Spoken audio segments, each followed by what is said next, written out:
Welcome to this explainer. Okay, let's dive right into this. Because if you earn your living through self-employment or property, you are absolutely going to want to pay very close attention to what we're covering today. We're looking at a massive structural shift in government tax policy, and it's coming into effect on April 6, 2026. Now, I know 2026 sounds like it's a long way off, but this is a complete transformation of the UK's tax system, designed to support economic growth, and the deadline to actually prepare your systems is fast approaching. So let's figure out exactly what this means for you. 864,000. That's a huge number, right? Well, that is the exact number of sole traders and landlords who are directly in the crosshairs of these new tax rules for the initial rollout.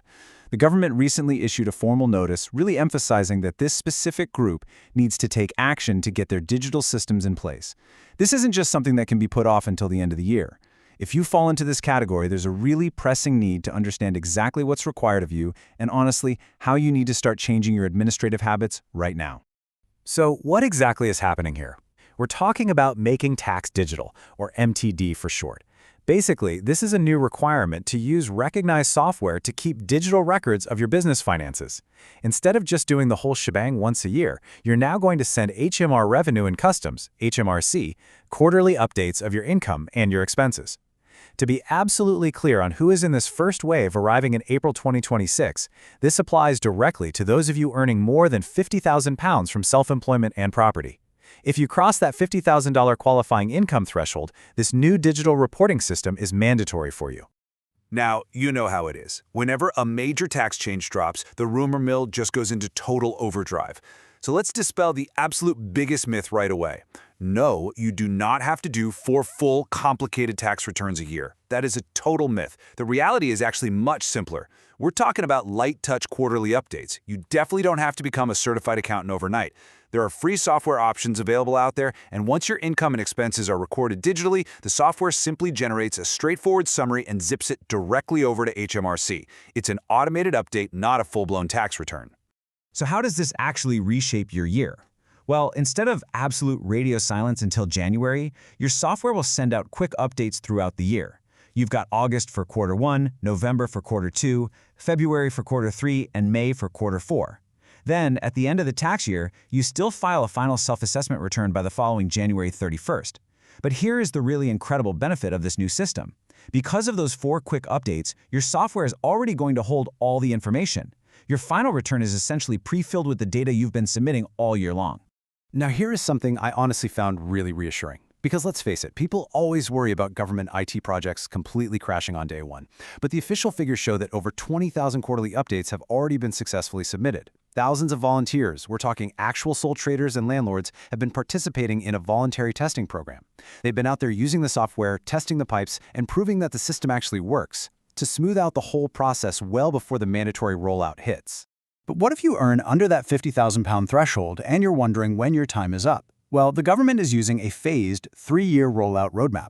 As you can see, April 2026 is for the top earners, but notice how the threshold drops each year. In April 2027, the requirement drops down to those with a qualifying income of £30,000 or more. And then, a year later, in April 2028, it drops again to encompass those earning £20,000 or more. So even if you aren't in that first 2026 wave, you know exactly when your deadline is coming, giving you plenty of runway to modernize your bookkeeping well in advance. Okay, before we get into compliance and penalties and all that, let's take a quick breather. If you are joining in April 2026, your 2025 to 2026 tax returns are completely unaffected.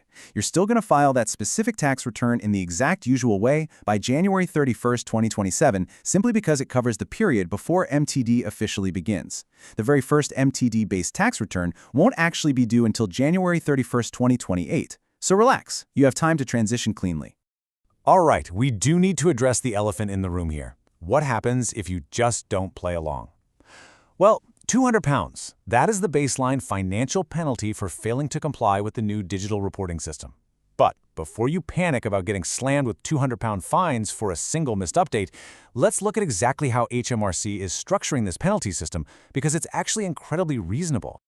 HMRC is actually using a penalty point system. It's kind of like points on a driver's license. You're given points for each late submission, and that £200 penalty only applies once you hit 4 points. This is specifically designed so that an occasional slip-up or, a random software glitch won't result in an immediate draconian fine. But the absolutely crucial point to note here is the massive 12-month grace period for the first cohort. Customers joining MTD in April 2026 will receive absolutely no penalty points for late quarterly updates during their first full year. They're giving everyone the necessary breathing room to learn the new system without the constant fear of being fined. I think this really illustrates the true philosophy behind the whole change. Craig Ogilvy, HMRC's Director of Making Tax Digital, points out that spreading your tax admin throughout the year means avoiding that last-minute scramble to complete a tax return every January. The system is straightforward, it inherently helps reduce errors, and ultimately it ensures everyone pays the right amount of tax without the sheer panic of digging through shoeboxes of faded receipts on January 30th. It's really about turning a massive, stressful annual burden into small, manageable, automated tasks. So, if you're in that first wave, what's your game plan for today? First, head over to gov.uk and read the official MTD guidance. HMRC has provided a ton of free support there, including webinars and videos. Next, lock in your recognized MTD software, and remember, there are absolutely free options available. Finally, sign up on gov.uk, or if you use a tax agent, speak to them right away about getting your account prepared. And importantly, if you genuinely cannot use digital tools, perhaps due to age, disability, or a remote location, you can apply through gov.uk for an official exemption. Which brings us to our final thought today. With tax going fully digital, are the days of the stressful January receipt hunting scramble finally behind us? Look, yes, there's going to be a learning curve, and the deadline for the top earning bracket is approaching fast. But by fully embracing these software tools to track your business continuously, you are empowering yourself to have real-time visibility into your own finances. It's a big shift, but it's a highly necessary one for modernizing how we work. Thank you so much for joining me for this explainer. Make sure you check your eligibility today, and let's get those digital records in order.